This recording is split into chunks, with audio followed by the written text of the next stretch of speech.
Sir, आपके दफ्तर के बाहर फायरिंग हुई थी। 6 फायर मार दिए उसने। दलेर मेहंदी ने आपको जान से मारने की धमकी दी थी। हमें धमकी दे के जाएगा कोई कहाँ? आम आदमी पार्टी के मनीष सिसोदिया ने केस लगाया। ऐसा क्यों हुआ? किसानों को लेकर टिप्पणी की थी और कहा था कि देख लेंगे। नहीं, ये झूठा है, ये इल्जाम था। आपका असली नाम क्या है? अब कोई प्यार से मुझे यूसुफ कहे, कोई जोरावर मेरी माँ कह देती थी। आपने एक बार कहा था कि अब म्यूजिक में सुर नहीं शोर है। ऐसा क्यों कहा था आपने? क्योंकि है। पंजाबी म्यूजिक इंडस्ट्री में वॉयलेंस को बहुत प्रमोट किया जाता है, गन कल्चर बहुत दिखाया जाता है। क्यों ऐसा? इसके बिना भी गाने बनाए जा सकते हैं, पर ऐसा क्यों? क्या मतलब उसके बिना चल नहीं सकते इनके गाने? बदकिस्मती है हमारी। सोशल मीडिया पे बहुत ज्यादा न्यूडिटी बढ़ गई है, वल्गैरिटी हो गई है, पर सरकार क्यों इन चीजों को लेकर सख्त कदम नहीं उठा रही है? मतलब लगता है कि करना चाहिए कुछ ताकि ये सब चीजें थोड़ी कम हो सके। भी सरकार में तो इलेक्शन जीतने होते हैं, आप क्यों उनको डिस्टर्ब करते हैं? अच्छा। ये जो सिल्ली सिल्ली आंदी है हवा, किते कोई रोंदा होवेगा।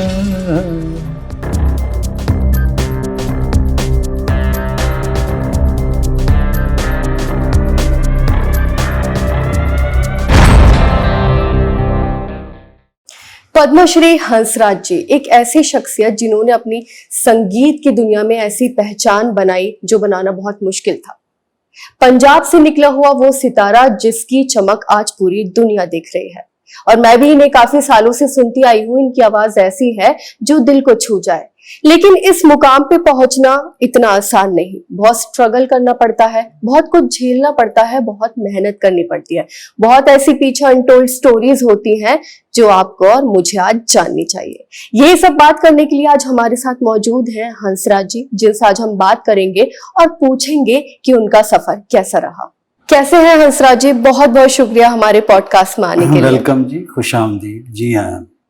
सबसे पहला मेरा आपसे सवाल है, गांव से लेकर हंसराज बनने तक का सफर आपका कैसे मुमकिन हुआ? बस तकदीर मुकद्दर अच्छा हो तो पेरेंट्स एक्चुअली पहले से ये तय होता है कि किस शख्स को कहाँ पैदा करना है जी। लेकिन फिर वैसा ही माहौल मिलता है। छोटा सा उदास सा गांव था, तो मेरी जैसे फैमिली का कोई संगीत से वाबस्ता कोई हिस्ट्री नहीं थी। कभी था ही नहीं। तो आप पहली शख्स पहला था मैं फैमिली में। हाँ जी। तो इसलिए मुझे डेस्टिनी में और तकदीर में बड़ा विश्वास हो गया कि देखो यहाँ सुर का कोई प्रचार नहीं था, कोई सिंगिंग नहीं करते थे, और मैं बचपन से बेसाख्ता गाने लगा। जब होश आई तो मैं गा रहा था। अच्छा। हाँ जी। तो ये उसके लिए ये जो गोल करने होते हैं, मंजिल पानी होती है, उसके लिए फिर मालिक ही कुव्वत देता है, शक्ति देता है, तौफीक देता है कि आप आगे बढ़े, और मेहनत करने का भी वही बल देता है अगर अच्छी किस्मत हो। अगर अच्छी किस्मत ना हो तो बंदा उल्ट चलता है। तो मैं खुश नसीब हूँ, शुक्र है मालिक का कि मुझे समझ आ गई थी कि मुझे मौसीकी के लिए, संगीत के लिए और लोगों में पीस और अमन फैलाने के लिए पैदा किया गया है। तो फिर मैं लगा रहा। तो सूफी म्यूजिक में आपको सबसे ज्यादा क्या खींचता है? सूफी फलसफा बहुत जबरदस्त है। थॉट ऑफ प्रोसेस ये है कि देखो आज एट प्रेजेंट आप सिचुएशन देखो, मेरे मुर्शिद कहा करते थे बड़े दाता जी कि भाई भाई का दुश्मन है, मुल्क मुल्क का दुश्मन है, मजहब मजहब का दुश्मन है। हमने उनको दर्स में सुना था सत्संग में, लेकिन ये देख भी लिया। तो सूफीज्म एक ऐसा थॉट है जो पूरी दुनिया को ये सिखाता है कि इन अच्छे बेहतर इंसान बनो और जियो और जीने दो।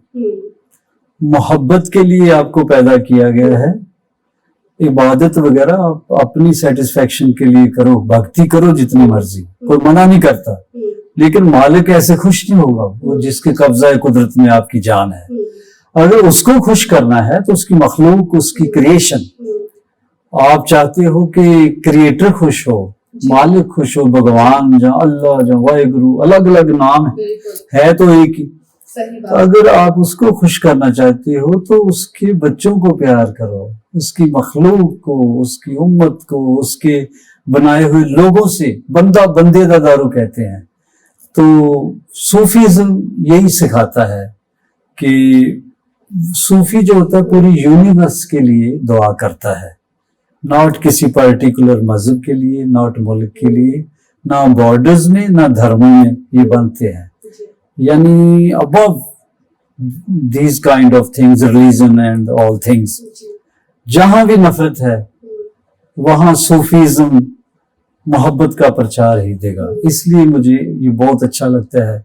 ऊपर से फिर अगर सुर अच्छे मिल जाएं उस खूबसूरत कलाम को, तो फिर लोगों को भी अच्छा लगता है। देखो ना, हर धर्म में, हर मजहब में, हर स्टेज पे, हर मंच पे गाया जाता है दमादम मस्त कलंदर, कोई रोकता नहीं। देखो ना, तो क्या कोई बात ही होगी कि सदियों से ये कलाम चल रहा है और पुराना नहीं हो रहा। गाने की उम्र तो एक हफ्ता नहीं है आजकल, तो सदियों से चल रहा। तो इसलिए सूफीज़्म मुझे खुशनसीबी है कि उसको, उस जो जहां मेरी तरबियत हुई, मेरी परवरिश हुई, वहाँ यही था माहौल कि सारी दुनिया के लिए बेटा एक ही के बालिक हैं हम, एक ही जगह जाएंगे एंड ऑफ द डे। लोगों से प्यार करो अगर उसको पाना चाहते हो, उसकी खुशी प्राप्त करना चाहते हो। बस इसलिए सूफीज्म मुझे, इसलिए इम्प्रेस हूं मैं। आपका सवाल था। दुनिया में आपने बहुत बड़े बड़े लोगों के साथ काम किया है। नुसरत फतेह अली खान साहब के साथ आपकी बॉन्डिंग कैसी थी और उनके साथ काम करने का तजुर्बा कैसा रहा? नुसरत फतेह अली खान साहब एक्चुअली सिंगर के अलावा दुर्वेश थे, सेंटली पर्सनैलिटी थे। देखो ना, 48-49 ईयर्स ओल्ड बंदा दुनिया को छोड़ गया, काम इतना कर गया कि सदियों तक आज तक उनके काम से रोशनी लेके सारे फनकार सफर अपना संगीत का तय करते हैं। तो इंग्लैंड में एक इवेंट हुआ करता था, उस वक्त सारे इकट्ठे कराते थे, कोई हर धर्म के बंदे, पाकिस्तानी, हिंदुस्तानी, सब मिलके। अब भी शायद होता होगा, ओरिएंटल स्टार बहुत बड़ी कंपनी, उसका एशियन सॉन्ग कॉन्टेस्ट होता था, उसका नाम बर्मिंघम में है। तो वहाँ के मुकामी बाहर के कुछ सिंगर आते थे और जजेस पाकिस्तान हिंदुस्तान से दोनों कंट्री से जाते थे। जब मुझे बुलाया गया 86 में, तो मैंने कहा जी उधर से कौन जज हैं? कहने वो सामने चले आ रहे हैं। अच्छा। तो नुसरत फतेह अली खान साहब आ रहे थे। अच्छा। तो मैंने अक्सर जिक्र करता हूँ कि मुझे ऐसे लगा कि जैसे स्वर्ग का पहाड़ चला आ रहा है, एक समंदर चला आ रहा है। तो फिर जजमेंट सबने तैयार की, तो खान साहब कहने लगे मैंने आपका जिक्र सुना है, गाना नहीं सुना। बाद में तो तासुर लेते हैं ना कि किस आर्टिस्ट के बारे में आपका क्या ख्याल है, हर जजेस से पूछते हैं। मुझे कहने लगे ये बातें हम कर लेंगे, तुम गाना सुना देना, हम सुनना चाहते हैं। मैंने वो यूट्यूब में, हाँ, नुसरत साहब ने बोला कि देखिए कैसा कर, क्योंकि जलंधर के हैं, तो उनको लगा ये दोआबा एरिया है, इस एरिया को दोआबा कहते हैं। एक मालवा है, एक माझा, 3 हिस्सों में पंजाब, पुआल भी था, वो तो तकरीबन खत्म है। तो फिर मुझे बाजा पकड़ा दिया। अच्छा। हॉल गचागच भरा हुआ था, फनकारों से भी, लोगों से भी, दोनों कंट्रीज के, साउथ कंट्री के लोग थे वहां। तो मैंने जब शुरू किया तो फिर खुश बहुत हुए। बस उस दिन से मोहब्बत का सिलसिला शुरू हो गया, जब तक वो जिंदा रहे। बदकिस्मती ये हुई कि उनके जाने से बहुत बड़ा नुकसान हुआ, लेकिन जब तक जिंदा रहे, हम राब्ते में रहे, उनसे इन टच रहे, दुनिया में जहां भी होते थे हम बात करते थे। तो यहाँ पंजाब में उनका मुर्शिद खाना है, जैसे गुरु मानते ना जी। खानदान पूरे के पीछे से तो वो इंडिया में 10वां गांव है, अच्छा। यहाँ पंजाब में। हम यहाँ से 1 घंटे का रास्ता, वहाँ एक गांव है थला शरीफ, वहाँ उनका मुर्शिद खाना है पीर दीवान मोहम्मद। वो अक्सर अपना इंटरव्यू में जिक्र करते हैं, अभी भी है। अच्छा। उनका मज़ार है। अच्छा। तो बाकी मानने वाले तो उनको चले गए, लेकिन विर्क फैमिली वहाँ बहुत बड़े जॉनी साहब हैं, सब लोग खिदमत करते हैं, जनाब शाहिद खुर्शीद साहब उधर से करते हैं। तो वहाँ उनकी बहुत ख्वाहिश थी आने की। हमें ये बहुत था कि किसी तरह भी ये आ जाए, बहुत शिद्दत से लोगों को इंतज़ार था। यहाँ अनाउंस भी हो गया था, लेकिन बदकिस्मती ये रही, उन्होंने कहा कि मैं अमेरिका इलाज के लिए जा रहा हूँ। फिर वो ऐसे हुआ कि यहाँ पंजाब में शो अनाउंस हो गए। उनको भी बहुत खुशी थी कि ज़ियारत करनी है कि जवाब वहाँ आस्थाने पे। लेकिन बदकिस्मती ये हुई कि इलाज के लिए अमेरिका गए, तो रास्ते में थोड़ी प्रॉब्लम आई, लंदन एडमिट हो गए, यही उनका इंतकाल हुआ। अच्छा। लेकिन अंत तक मैं इन टच रहा, बहुत प्यार रहा। यहाँ से 2 मिनट का रास्ता है। वो उनका घर जो है बस्ती शेख, यहाँ बस्तियाँ हैं, 9 बस्तियाँ हैं, तो एक बस्ती शेख थे, वो शेख दरवेश आए थे, उधर से आए थे, वो बस्ती बन थी, वहाँ उनके साथ उनका खानदान आया था। तो फिर उनसे को प्यार था बहुत ज्यादा, पंजाब से खास तौर पर, इसलिए मुझे भी प्यार करते। अच्छा। तो फिल्म जब उन्होंने की बॉलीवुड की, तो गाना मेरे हिस्से आया कच्चे धागे का, तो फिर मैंने गा दिया। वो प्यार करते थे। तो जैसे कि आपने भी बॉलीवुड के बहुत गाने गाए हैं और उन्होंने भी गाए थे, तो कभी ऐसा ख्याल नहीं आया कि मुंबई शिफ्ट हो जाते हैं, वहीं रहते हैं? मैं जी। मैं रहा हूँ। अच्छा, रहे हैं आप? थोड़ी देर रहा हूँ। बाई नेचर ऐसा होना, तो बंजारों जैसी शुरू से जैसी ना मैं, तो स्ट्रगल करना पड़ा था वहां पर जाकर? कुछ स्ट्रगल करना पड़ा नहीं, बॉम्बे में तो कोई स्ट्रगल नहीं किया, वहां तक पहुंचने के लिए काफी स्ट्रगल करना पड़ा। बॉम्बे में तब गया जब मेरा नाम हो चुका, पंजाबी फिल्मों में पहले गा दिया था। बॉलीवुड से ये थे कच्चे धागे से, फिर यार रहमान साहब, लक्ष्मीकांत प्यारेलाल जी, बहुत सारे, आनंद राजन जी, पता ही नहीं किन किन काफी गाने गाए। तो जैसे कि सर यहाँ का कल्चर बिल्कुल चेंज है पंजाब का, और मुंबई का कल्चर बिल्कुल चेंज है, तो जब आप लोग वहाँ शिफ्ट हो गए थे, आप हुए थे शिफ्ट, तब डिफिकल्टीज नहीं आई वहाँ के खाने में, वहाँ के लोगों के साथ बात करने में? देखो, अगर आपने कोई बड़ा गोल करना है इंटरनेशनल लेवल पे, तो मुंबई में रहना पड़ेगा। अच्छा। हाँ। ऐसा क्यों? मैं मतलब नहीं रह सका, मैं तबीयत मेरी ऐसी, मिजाज ऐसा है। लेकिन अपने बेटे को मैंने कहा था, मेरा बेटा वहाँ टिक गया है। तो आपके बेटे वहीं रहते हैं अभी? वही बॉम्बे में रहते हैं। तो फिर वो कुछ उन्होंने अचीव भी किया है, कामयाब है माशाल्लाह। तो छोटे बेटे को भी यही बोला कि पंजाबी फिल्में भी बहुत अच्छी हैं, लेकिन अगर बॉलीवुड का काम है तो वो भी, तो मैं अगर वहाँ रहता तो एक तो मैं डाइवर्ट ना होता, दूसरा जैसे मैं शुरू हुआ था हर फिल्म में गाने लग गया था, और खुशनसीबी ये थी कि मुझे स्क्रीन पे भी दिखाते थे, प्लेबैक ही नहीं। काफी फिल्मों में, जोड़ी नंबर 1 में शहीद, एक बिच्छू फिल्म थी, दिल टोटे टोटे, हाँ, बहुत फेमस रहा था वो आपका गाना। तो ऐसा कहाँ किस्मत होती है, अभी तो प्लेबैक ही लेते हैं। तो मैं बस टिकता ही नहीं हूँ, बस तबीयत में बंजारापन है जो जिप्सी वो मुझे टिकने नहीं देता। तो बस फिर मैंने वहाँ काम किया, फिर ऐसे चलता है सिलसिला। बट मुझे कोई रिग्रेट नहीं है, जो मैं नहीं कर पाया बच्चे कर लेंगे। बिल्कुल। युवराज जी को मैं यही कहता हूँ, नवराज को, कि मुंबई में भी काम कर। पंजाब तो अपना है ही, पंजाबी तो हम हैं, लेकिन अगर इंटरनेशनली करना है तो वहाँ जरूरी है। तो ये कब ख्याल आया कि आपको संगीत की दुनिया में जाना चाहिए? मतलब वो एक होता है कि एक मोमेंट होता है, हमें हिट कर जाता है कि अच्छा हाँ मैं अच्छा गाती हूँ या गाता हूँ, या मुझे यहाँ ट्राई करना चाहिए। आपको ऐसा कब लगा? मुझे पता ही नहीं था कोई दुनिया भी होती है संगीत। मुझे ये पता था संगीत है, एक मेरे उस्ताद जी हैं जो मेरे सारा कुछ है, बायोलॉजिकली मेरे माँ बाप हैं। एक मेरे सतगुरु जो म्यूजिक के मास्टर हैं ना, उनसे इतना मोहब्बत हो गई थी, इश्क हो गया था। बस इश्क से हर शय मुझे मिलती है। जब गुरु खुश हो जाए ना, मुर्शिद खुश हो जाए, तो फिर कहना मौजा खुश मुश्किल से होता है, अगर हो जाए तो फिर किसी चीज की कमी नहीं रहती। तो ना दौलत की ना शोहरत की, जिस दौलत शोहरत के लिए हर तरह का बंदा कदरों की दाव पे लगा देता है, फिर अपने आप आशिक हो जाती है। अवार्ड भी, दौलत, शोहरत, इज्जत। तो सबसे पहला ये है कि खुशकिस्मती हो, आपको किसी से मोहब्बत हो जाए। जब मोहब्बत होगी फिर आप कंप्लीट सरेंडर कर देते हैं।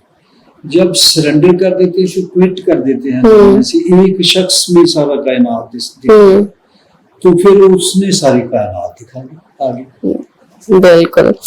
तो जब आपको एकदम से, मतलब आप गाते थे, सूफी गाते थे, लेकिन होता है कि एकदम से हम फेमस हो जाते हैं, हमें फेम मिल जाता है, तो उस पल आपको कैसे लगा कि अभी तक तो ठीक है मेरा पंजाब में ही नाम था या आसपास नाम था, लेकिन अभी पूरा बॉलीवुड, हर जगह लोग मुझे जानते हैं, तो उस वक्त आपको कैसी फीलिंग आई? मुझे बहुत अच्छा लगा। जो हीरो हीरोइन को हम लोग जो है डिस्टेंस देखते थे, उनके लिए गाना शूट इकट्ठे करना, शोज 3-3 महीने के टूर किए हैं। ये अक्षय कुमार साहब अभी शुरू हुए थे, सुष्मिता से, मनीषा कोइराला जी और बहुत सारे, रेखा जी, अच्छा, हम सब लोग थे। फिर मुझे बहुत अच्छा लगता था कि हम तो एक फिल्म देख ली ना, गाँव जाते थे तो माँ बाप पीटने लगते थे, पता ही नहीं था हमारी हम फिल्म में हम भी आएंगे, तो मुझे बहुत अच्छा लगता था। तो कोई ऐसा वाक्य है सर कि जब अचानक से आपको होता है कि कॉल आया या किसी दोस्त ने आकर बोला कि अच्छा जी चलिए मुंबई से ऐसे कॉल आया है, वहां जाना है, कुछ ऐसा वाक्य आपके साथ पेश आया? ये रहे कि मुझे कॉल बहुत अच्छे है। मैं इसीलिए कहता हूँ, लोग कहते हैं मोबाइल सिर दर्द है, मैं कहता हूँ हाँ सिर दर्द है, लेकिन सिर दर्द का इलाज भी यही पे है। तो किसका कॉल आया जी? लता जी का बर्थडे था, तो उनकी कॉल है। अच्छा। तो मैं देखो ना, पूरी इंडस्ट्री भरी पड़ी है, तो मैं उस वक्त लंदन था, तो उन्होंने पूछा कहाँ हूँ, मैं झूठ बोल दिया, मैंने हुक्म करवाया। मैंने कहा अगर मैंने कह दिया लंदन मेरे टूर चल रहा है, तो ये कहना दे चलना। कहने लगी मेरा बर्थडे है, पब्लिकली नहीं उन्होंने कभी बुलाया था, सादा दिल लोग थे, बड़े लोग थे, तो उन्होंने ज्यादा शो ऑफ किया ही नहीं जिंदगी में। तो एक बार फिर स्टेडियम में बुलाया, पूरी फिल्म इंडस्ट्री थी, तो वहां फिर वो कॉल कमाल थी। फिर उससे देखो कैसा खुशनसीब आदमी हूं मैं कि यूसुफ साहब, जिनको दिलीप कुमार साहब जी, उनका बर्थडे, सायरा जी को, दोस्तों को ख्याल आया होगा कि यार कभी पता नहीं होता जिंदगी का, तो इनका अच्छी तरह सेलिब्रेट किया जाए। वो ज्यादा शोर शराबे में की, जो संगीत उन्होंने सुना था, वो कहते थे नहीं यार बस सादगी सुना। खैर कहने लगे अच्छा मनाओ, लेकिन संगीत नहीं होना चाहिए, लाउडनेस बहुत है जी। तो फिर सायरा जी ने, जब किसी ने बोला कि वो जो उस दिन लंबे लंबे बाल होते थे उस वक्त मेरे, तो कहने लगे वो जुल्फों वाला आप कह रहे थे वो दुर्वेश है, उसको बुला लें। अच्छा, हाँ, उसको ढूंढो। दिलीप साहब ने फिर सायरा जी का फोन दिखवाया, तो मुझे जब फोन आया मैंने कहा बीबी किसी और से मजाक कर, मुझे सायरा मानो कहाँ फोन कर, तो फिर उनकी नीज है, वो भी एक्ट्रेस है, नाम नहीं पता, नाम भूल गया बदकिस्मती, तो उसने बोला ये सायरा बाजी है। मैं फिर बहुत अदब से बात की, कहने लगी यूसुफ साहब ने उनकी सालगिरह है, तो वहाँ आपने आपको याद किया है, तो सोच के देखो मेरी कितनी खुशनसीबी। तो फिर मेरे दोस्त थे, मेरे भाई है आईजी है पुलिस में, अच्छा डीजी बन गया, तो फारूकी साहब है, फैयाज फारूकी। मैंने कहा यार यूसुफ इनका नाम है, फिर सायरा का जुलेखा होना चाहिए। अरे वाह। तो मैंने कहा एक यूसुफ जुलेखा पे लिखा लिया। हाँ। तो उन्होंने इतना अच्छा कलाम लिखा, फिर मैंने गाया, तो मैंने 10-15 मिनट परफॉर्म करना था, मैंने 1.5-2 घंटे गाया। तो यूट्यूब पे है, आप ढूंढ के इस इंटरव्यू में डाल सकते हैं जी। बिल्कुल। सारी फिल्म इंडस्ट्री एंजॉय कर रही हूँ। वाह। यूसुफ साहब खूब जी। तालियां सीटियां बहुत अच्छा। जी। फिर एंड पे मैं कहा यार चलो फोटो शूट ही खिंचाते हैं हम्म। हीरोइना के साथ। मैं उधर चले गए जहाँ खाना था, हम्म। एकदम वही लड़की आई हम्म। उनकी नीज, उनकी यूसुफ साहब ने याद किया इधर आओ, कहती हम्म। खाना खाओ। यूसुफ साहब ने। हाँ यूसुफ साहब हाँ। कहते हैं घर। जी जी। दिलीप साहब। दिलीप साहब, हाँ यूसुफ साहब। तो मैं उनसे बड़ा बंदा हम्म। फिल्म इंडस्ट्री हम्म। किसी को नहीं बहुत मैम, बड़ी हस्ती। बिल्कुल। फिल्म इंडस्ट्री कहती मैं जी। मेरी क्या औकात है। तो वो इतना अदब था उनका हम्म। फिल्म इंडस्ट्री में, इज्जत थी कि वॉक करने आ गए ना पार्क में तो लोग कहते थे यार आप निकल जाओ, यूसुफ साहब को डिस्टर्ब नहीं कर, हम्म। अकेले वॉक कर, देखो कितनी इज्जत उनकी थी। तो फिर मुझे बुलाया तो उन्होंने इशारा किया शायरा जी ने, तो फिर लाए एक ज्वेलरी का बॉक्स होता है ना, हम्म। कहती है खोलो, पंजाबी बोलते हैं। अच्छा। हाँ पंजाबी बोलते थे। अच्छा। हाँ खोलो। हम्म। तो खोलिया एक ब्रेसलेट से मैनू खुद उन्होंने पहनाया। अरे वाह। पहना के कहने लगी काका। अच्छा यूसुफ साहब बोले। हाँ बोले जी। जब भी पहना सोचना, उसको देखना, फिर गौर करना कहाँ किसने दिया और कब दिया था आपको। तो पूरी दुनिया के अवार्ड एक तरफ है, वो अवार्ड और लता जी ने जो दिया। ऐसे ही यूसुफ साहब की कॉल आई थी, देखो ना मोबाइल हेडिक भी है। बिल्कुल। सबकी आवाज आई थी, जब गाना बनाया है वो हाई पिच का मुश्किल क्वेश्चन भी होती थी, मतलब हम जैसों के लिए मुश्किल थी, वो इजीली गा देते थे। तो कहने लगी यार मजा नहीं आ रहा, तू गा। तो मैं चले गया वहां, तो मैंने कहा खासा नहीं था। वो कहते देखो पूरी फिल्म इंडस्ट्री को मैंने बोला है कि हंस गाएगा, अब म्यूजिक डिच नहीं करना, ना कहना मेरा नहीं गा सकता, ना मुश्किल सोचना, गाओ जी। ऐसा गाना वो चला है उनकी गाने, खाली दिल नहीं जान भी मानता, इश्क दी गली में कोई नहीं। वाह। कभी बॉलीवुड में, मुंबई में आपका बहुत एक्सपीरियंस किसी के साथ खराब रहा, या आपको कोई बात किसी की बहुत बुरी लगी हो जो दिल में चुभ जाती है कि अरे ये कैसे हो गया, ये कैसे बोल दिया, किसी के भी साथ? मैं भी यंग था उस वक्त। हाँ। वो उम्र ही ऐसी होती है। अगर किसी से गलतफहमी भी हुई है तो हुई नहीं मेरी कभी, ना कोई कंट्रोवर्सी ज्यादा हुई। मैं लो प्रोफाइल ही रहा, सारी जिंदगी ऐसे हाथ ही जो एक आध बंदे के साथ हुई भी थी, तो बाद में मैं जब यही महसूस हुआ कि रिग्रेट रहा कि ये नहीं होनी चाहिए थी। क्या क्या हुआ था जान? हुआ था अच्छा। कोई किसी संगीत कंपनी से हुआ था, फिर बाद में हमारा कंप्रोमाइज बहुत ग्रेसफुल हुआ, अब तक प्यार है।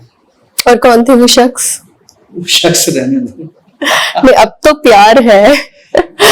जी जी के साथ हुआ। अच्छा। भाई है छोटे, ऐसे ही होगा कि उनका ना कसूर था ना मेरा था, कुछ मिडिल मैन थे, उन्होंने मैसेज ऐसा दे दिया। तो मेरा आमतौर पे जागता नहीं है अंदर का वो जो शैतान है, पर मैंने तो मेरा भी जाग गया। सुना है कि आपको गुस्सा बहुत आता था पहले। नहीं गुस्सा लॉजिक कोई हो तो आता था, अदरवाइज गुस्सा भी मेरे से तो गुस्सा हो जाता है कि क्यों आता गुस्सा। अच्छा। मुझे गुस्सैल नहीं हूँ, लेकिन जहाँ गैरत का सवाल हो वहां गुस्सा ना आए तो फिर आप बेगैरत कहलाएंगे। जी बिल्कुल।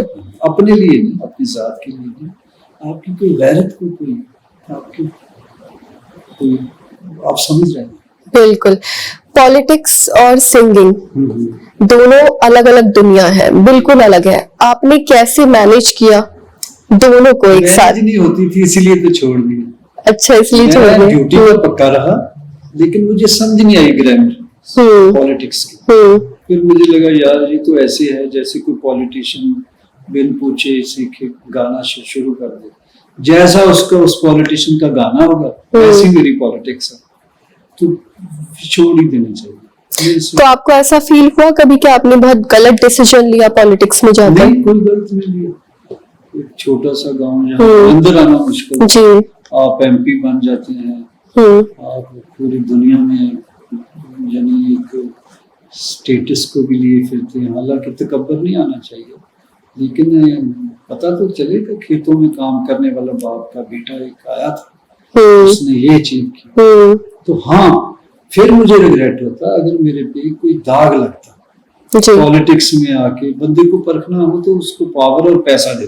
जी अगर पावर और पैसा आने के बाद भी बंदा बंदे का पुत्र है तो फिर वो पास है, नहीं तो फेल है। तो मुझे पैसा पहले बहुत था मेरे पास, तो पावर ही और क्या करनी, रोज 50,000 बंदे का गाना सुनाते थे।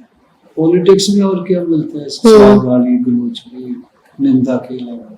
तो मुझे तकब्बुर किस चीज का था, रिग्रेट इसलिए नहीं था कि मैं कितने लोगों को एम्स ले जाता था, कितने लोगों की शादियां हो जाती थी, कितने लोगों को काम कर देता था, लेकिन मुझे जैसा पॉलिटिशियन चाहिए इंडिया में वैसा मैं बन नहीं पाया।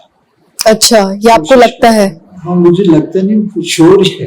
लोगों को भी पता है इसको नहीं आता कुछ पॉलिटिक्स का, फिर मैंने कहा यार छोड़। तो कैसा बनना चाहते थे आप, मतलब पॉलिटिक्स क्या कुछ और अलग तरीका चाहिए, किसी और तरह की नेचर होना चाहिए। एक प्रोग्राम था, मजाहिया प्रोग्राम था, मुझे तो पता नहीं था, रेडियो से कॉल आई तो मुझे नहीं पता था लड़कियां कोई आर्टिस्ट फंसी हुई थी, तो कहने लगी जी पुलिस ने रोका हुआ है, कांस्टेबल था। अच्छा। उसको मैं कह रहा हूँ जनाब छोड़ दो ना इनको, मैं MP हूँ, तो आप मुझे जानते नहीं है, मैं हंसराज हंस हूँ, चलो इसीलिए छोड़ दो, सिंगर हूँ।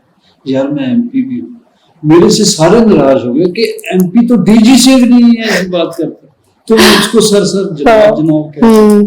तो मुझे लगा ये ख्वाब है 5 साल, इसके बाद भी इस दुनिया में रहना है। मुझे किसी और चीज का फिक्र रहता है कि मेरा जो मुझे जिसके कब्जा है कुदरत में मेरी जान है, जिसने दी है, वो पता नहीं कब पैकअप हो जाएगा। जी बिल्कुल। उससे पहले कोई ऐसी गुस्ताखी ना हो जाए। तकब्बुर नहीं उसको पसंद मेरे, बिल्कुल, और गुस्सा भी नहीं ज्यादा पसंद। तो इसलिए मैंने कोशिश की है, जिन बातों पे पहले मैं जाता था उन पे भी नहीं किया, छोड़ो गए।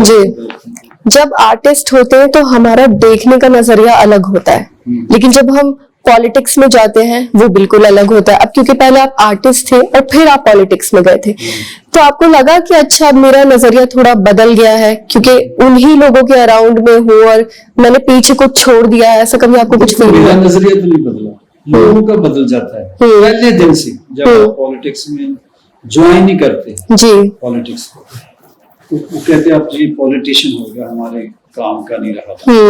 जो उस पार्टी के कारकुन होते हैं, जब वो प्यार करते हैं जी, बाकी नफरत करते हैं, आप बंट जाते हैं। सबसे बड़ा नुकसान ये होता है कि आपको हर धर्म हर पार्टी प्यार करती है, वो फिर प्यार नहीं मिलता, और जिसको प्यार ना मिले उससे बदकिस्मत बंदा कौन है, ठीक है। अच्छा, दूसरी बात, जैसे जिस दिन मंदी होती थी, बुरा दिन भी होता था, उस दिन भी मैं इतने पैसे कमाता था।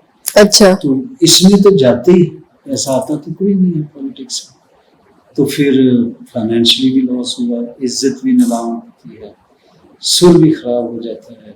तो फिर तो पॉलिटिक्स में रहकर आपने बहुत मिस किया सिंगिंग को? तो मैं बहुत फिर वो मिस इसलिए करता था कि यार इतना लोग प्यार करते थे, अब बंट गया हूँ, लोग कोई कुछ कहता है कोई कुछ कहता है, पता नहीं पुराने पॉलिटिशियन ने अपनी क्रेडिबिलिटी बनाने पे जोर ही नहीं किया, तो इतना क्रेडिबल काम होने के बाद क्रेडिबिलिटी नहीं है लोगों ने बनाई, तो हम जैसों को भी वैसे ही देखते हैं कि ये सब सियासी हो गया है। तो मुझे थोड़ी सी इस बात की तकलीफ हुई।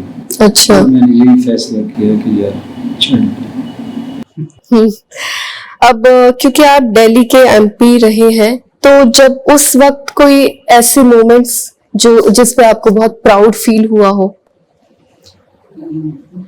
प्राउड ये था कि मैं अपने इलाके के लिए, जब अब नरेला से निकलेंगे एयरपोर्ट के लिए, देखो जम्मू कश्मीर, पंजाब, चंडीगढ़, हरियाणा के लोग एयरपोर्ट पे जाते हैं, तो 3 घंटे जाने में, 3 घंटे आने में, लगते 20 मिनट में वहां पहुंच जाया करेंगे। उसी वक्त इधर से जाएंगे राइट हैंड, तो बड़े हॉस्पिटल हैं जो बने हैं, आयुर्वेदिक का, होम्योपैथिक का, शायद वो भी PM साहब ने उद्घाटन किया, वो भी बनाए, और बहुत सारे काम किए। तो सबसे जिस पे नाज है जिस बात पे कि जब दंगे हो गए थे मेरी कॉन्स्टिट्यूंसी में, तो मैं जो उस वक्त मेरे पास सिक्योरिटी नहीं थी, एक आध बंदा होता था, मैं बिना सिक्योरिटी के लोगों के बीच चले गया था। अच्छा, मुझे मार तो आपको डर नहीं लगा ऐसे?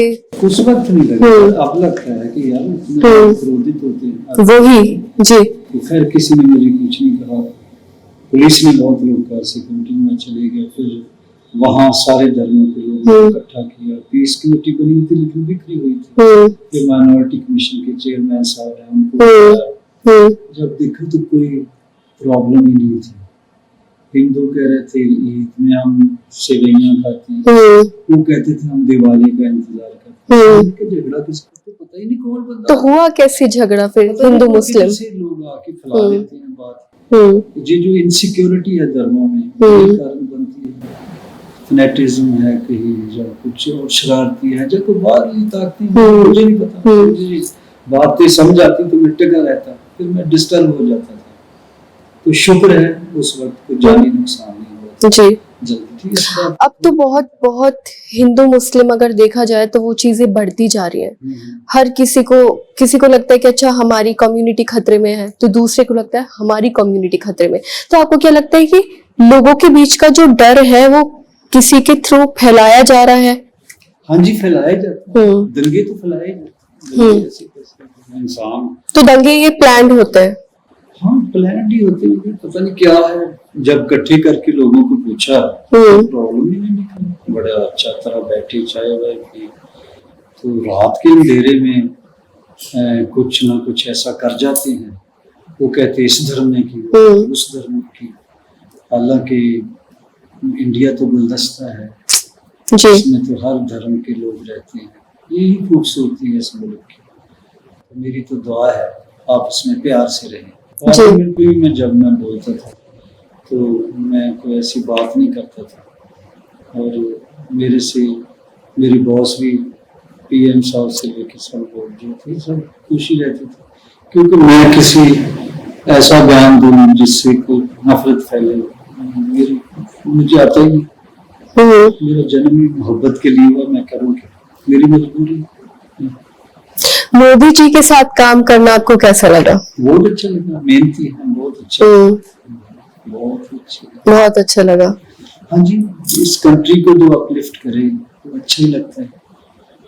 बस ये है कि सारे धर्म मिलके रहें। ये जो खूबसूरती डेमोक्रेसी की तो है। इकोनॉमी की लॉस हो जाए तो भी कोई बड़ा लॉस नहीं है।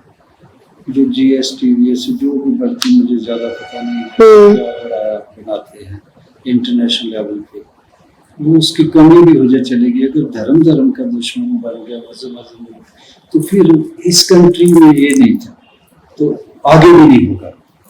खूबसूरती वो खत्म होती जा रही हो गया है। कुछ कोई इंसिडेंट होता तो सब धर्म इकट्ठे, इसकी खूबसूरती। आपकी लाइफ का सबसे बड़ा इंस्पिरेशन क्या था? मतलब आगे बढ़ने का, म्यूजिक इंडस्ट्री में जाने का, या फिर खुद को मोटिवेट करने का? कोई थे जिनसे आप इंस्पायर्ड हुए हो? जिसमें मैं अपने उस्ताद जी को खुश करने के लिए सारा करता रहा, उन्हीं के लिए। फिर पेरेंट्स जो बहुत मायूस हो गए थे मेरे माता पिता कि ये किधर को चल पड़ा जी। तो मैं अच्छा, आपके पेरेंट्स खुश नहीं थे इस लाइन से? खुश इसलिए नहीं थे कि उस वक्त आज से 40-50 साल पहले शो बिजनेस को नहीं लाइक करते थे लोग, आमतौर पर खासतौर पर रात के लोग कहते थे खास बरादरी का काम है। हम खेतों में तो में मजदूरी करने वाले लोग थे, तो फिर उनको खुश करने के लिए इन्होंने बड़ी मशक्कत की, बनाएगा, जमीनें भी लेंगे इनके लिए, हर सुख सहूलत लेंगे। तो लगा रहा मैं और इसकी दया से कामयाबी। आपकी फैमिली में नवराज और युवराज, वो भी इस म्यूजिक इंडस्ट्री में है और एक एक्टर भी है। ये बहुत कृपा हुई है जी। तो आप एक फादर के तौर पे इसे कैसे देखते हैं? मुझे बहुत प्राउड भी होता है और शुक्र करता हूँ मैं मालिक का। ऐ मेरे मालिक, बहुत हम्बल है, नामवर है, दोनों पॉपुलर है सारा जी, लेकिन हम्बल होना उससे भी बड़ी बात है। और स्ट्रिक्टली वेजिटेरियन भी है। अच्छा। हाँ जी। तो आप भी वेजिटेरियन हो? मैं भी वेजिटेरियन हूँ जी। वीगन जैसा वेजिटेरियन। तो कभी आपको ख्याल नहीं आया कि आपके बेटों को भी पॉलिटिक्स में जाना चाहिए, ऐसा आपको कभी लगा? नहीं, जो मैंने कमाया उनको पर नजर आ गया था। अच्छा। सियाने हम्म अक्लमंद है, उनको लगा कि हमारा बहुत लॉस हुआ है, इज्जत भी मिला हुई, पैसा भी गया। तो फिर मैं तो सड़क पे आ गया था।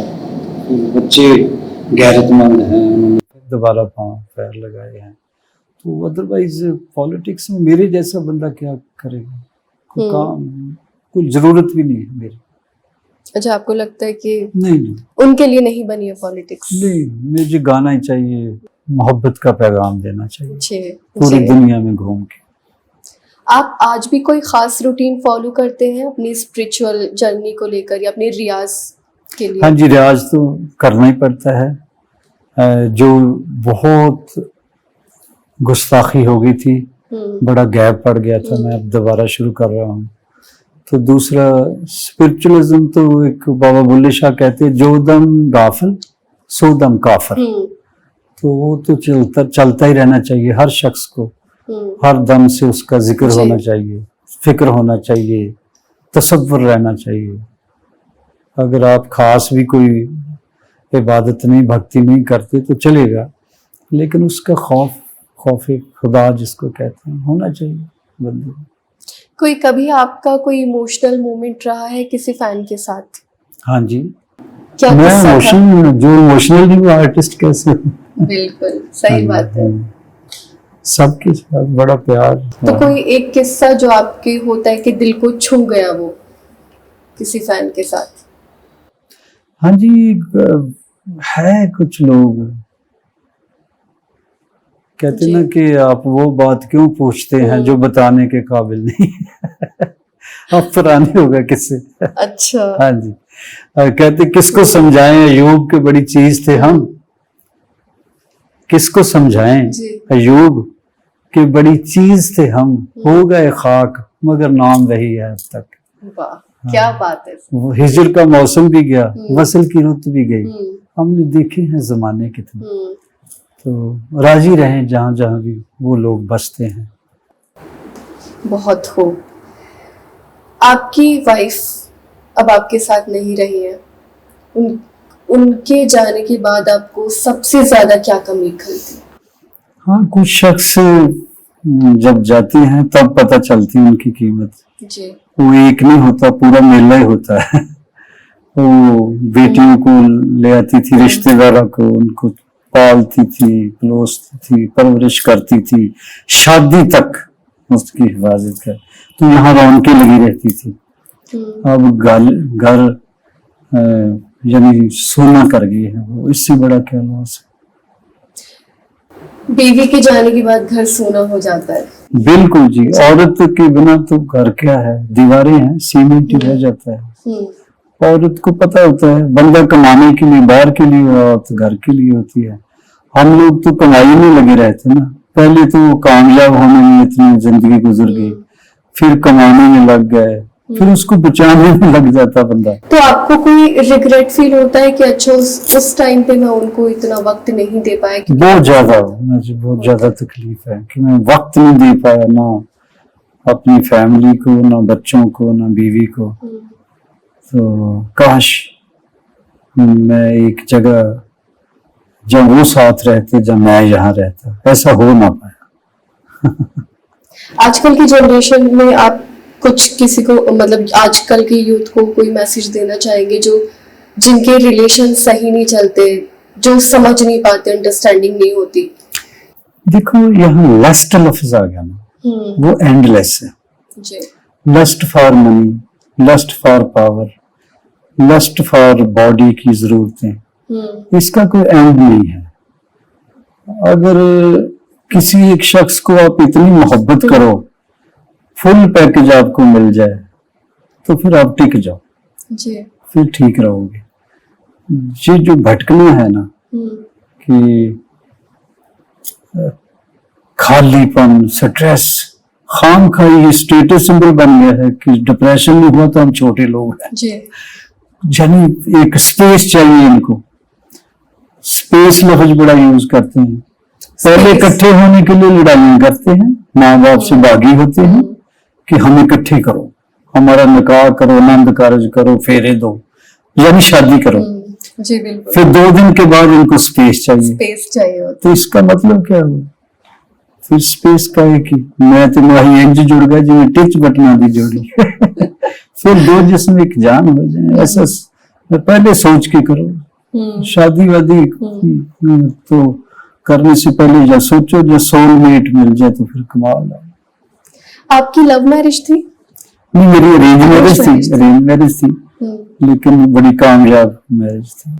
ठीक थी। तो क्या किस्सा रहा था, मतलब कैसे रिश्ता हुआ था? और मेरी वालिदैन आपस में वाकिफ थे, लेकिन मैं गाने गया था तो मेरी बीवी ने, मेरी मदर इन लॉ, मेरे ब्रदर इन लॉ, सब ने देखा। तो उस वक्त गेटअप कुछ मेरा ऐसा होता था, मतलब अच्छा, उस टाइम आप सिंगिंग आपने स्टार्ट कर दी थी? हाँ, मैं अपने उस्ताद जी के साथ कवालियां गाता था। अच्छा। कवाली गाने गए थे, वहां एक मजार थी। देखो ना, एक जमीन पे बैठा हुआ बंदा गा रहा है, एक महलों की रानी है, तो उसको पसंद आ जाता है वो बंदा जो तप्पड़ बिछा के नीचे बैठा, 1-1 रुपया इकट्ठा कर रहा है लोगों से।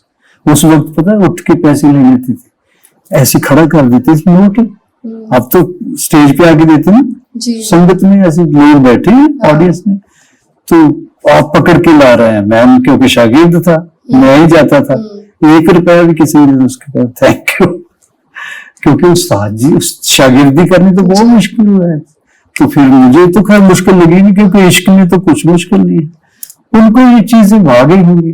देखो, पढ़ता भी है कॉलेज में और कैसे यानी गाता भी है। आपकी वाइफ को? हाँ, वाइफ को भी, सबको। और उनकी फैमिली? हाँ, फिर उन्होंने रिश्ता कर दिया, फिर शादी हो गई। जी।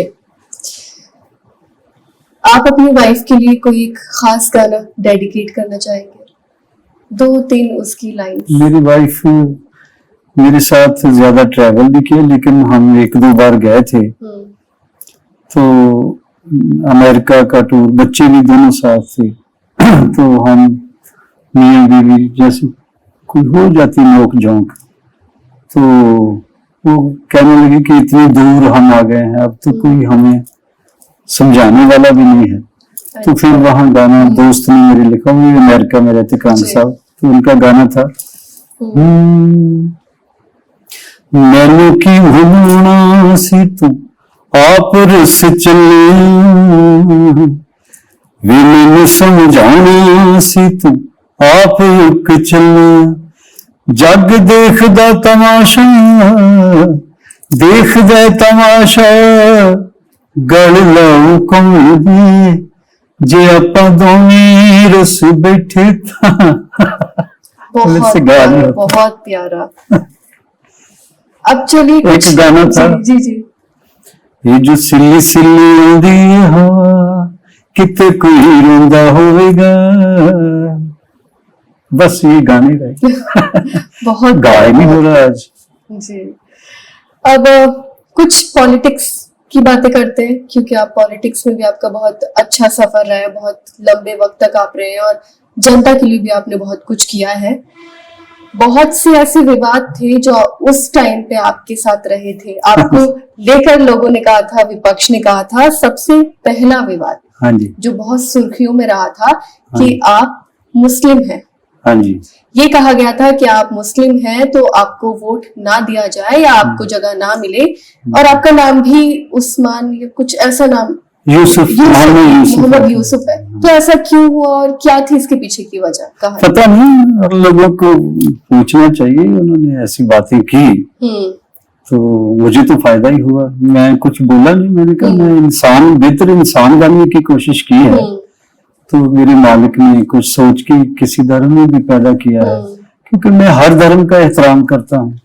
मुझे उन्होंने बोला एहतराम आदमी सीख लो, बंदे की इज्जत करना सीख लो, जिससे बड़ी कोई इबादत नहीं है, इससे बड़ा कोई मजहब भी नहीं है। तो आप मजहब में फंसे हुए हैं। अब कोई प्यार से मुझे यूसुफ कहे, कोई जोरावर मेरी माँ कह देती थी, बाद में हंसराज हंस बन गया। अब मैं तो सोचता हूँ कि मिट्टी है तो पल भर में बिखर जाएंगे हम लोग, वही रिपीट करना पड़ता मुझे हर बार। मिट्टी है जी। तो पल भर में बिखर जाएंगे हम लोग। खुशबू है तो हर दौर को महकाएंगे हम लोग।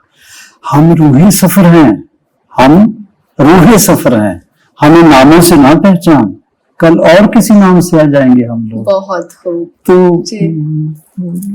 अहले सियासत जाने, मुझे तुम्हारे तो जवाब नहीं दिया। मैंने कहा अच्छा भाई, उसकी मर्जी है, हराना होगा तो हरा देगा, जिताना होगा तो जिता देगा। तो लेकिन 6 लाख से ऊपर वोटों से मैं जीत गया था। जीत गए, ऊपर वाले ने साथ दे दिया। बस ऊपर वाला ही साथ देता है, बंदा तो बंदे को कहाँ बर्दाश्त करता है, बंदा नहीं करता। एक आप पे आरोप लगाया था कि ये अपॉर्चुनिस्ट है, हाँ कि जी। कभी ये किसी दल के साथ होते हैं तो कभी ये कांग्रेस के साथ होते हैं और कभी ये बीजेपी के साथ आ जाते हैं। हाँ जी। तो उसको लेकर आप क्या कहेंगे? अपॉर्चुनिस्ट पार्टी होती है, बंदा नहीं होता। मैं फॉर एग्जाम्पल सबसे पहले अकाली दल मुझे लेके गया, मैं इलेक्शन हार गया, तो मैंने जब दोबारा मैं अब इलेक्शन हार गया तो मैं टिका रहा, कोई बात नहीं। लेकिन 5 साल में मुझे पहले मनाने के लिए आते थे, बॉम्बे से लेके आए थे, मेरे लिए जहाज आता था अच्छा। कैंपेन के लिए। यस, उस पे पवन हंस लिखा होता था, हेलीकॉप्टर। पवन हंस? हेलीकॉप्टर होता है गवर्नमेंट का, उस पे पवन हंस लिखा होता है। अच्छा। तो उस वक्त होता था, मुझे अब पता नहीं जिनको। तो उस जहाज पे लेके जा रहे हैं एक बंदे को, रोज मनाने आते हो। जब वो हार गया, आप 1, 2, 4 बार आ जाओ ताकि लोकल लीडर भी आना शुरू कर दे। फिर उन्होंने मुझे तनहा कर दिया। फिर 5 साल फिर मैं लगा रहा टूटे दिल से। जब मैंने कहा चलो अगली बार टिकट दे देंगे, टिकट उन्होंने दी नहीं, दिया ही नहीं। 5 साल बाद मैं हार गया। हाँ। 5 साल इंतजार किया, काम किया, नहीं दी। मैंने फिर पार्टी नहीं छोड़ी, उनके लिए फिर प्रचार में लग गया। फिर एक बार यहाँ टूर्नामेंट हो रहा था कबड्डी का, वहां सब आर्टिस्टों को बुलाया, सबको बुलाया। तो यहाँ मेरे घर से वॉकिंग डिस्टेंस, मैंने उनको बोला यार मुझे कार्ड वार्ड दे दिया करो। कहाँ, मुझे पैसे दे के बुलाते थे, लाखों रुपए आप खर्चते थे बॉम्बे से, तो मैं फिर भी नहीं आपके के आता था। ये तो मेरी किस्मत है। कहते कार्ड वार्ड नहीं, अपने आप आ जा करो। उस दिन फिर मैंने कहा बेगैरती इस पार्टी में रहूं। अब देखो अपॉर्चुनिस्ट वो हुए जब मैं हुए, इसको चेक करो कितने साल मैंने लगाए। फिर मैंने कहा सियासत दोज़ख है, मैंने जिंदगी में नहीं कहीं जाना।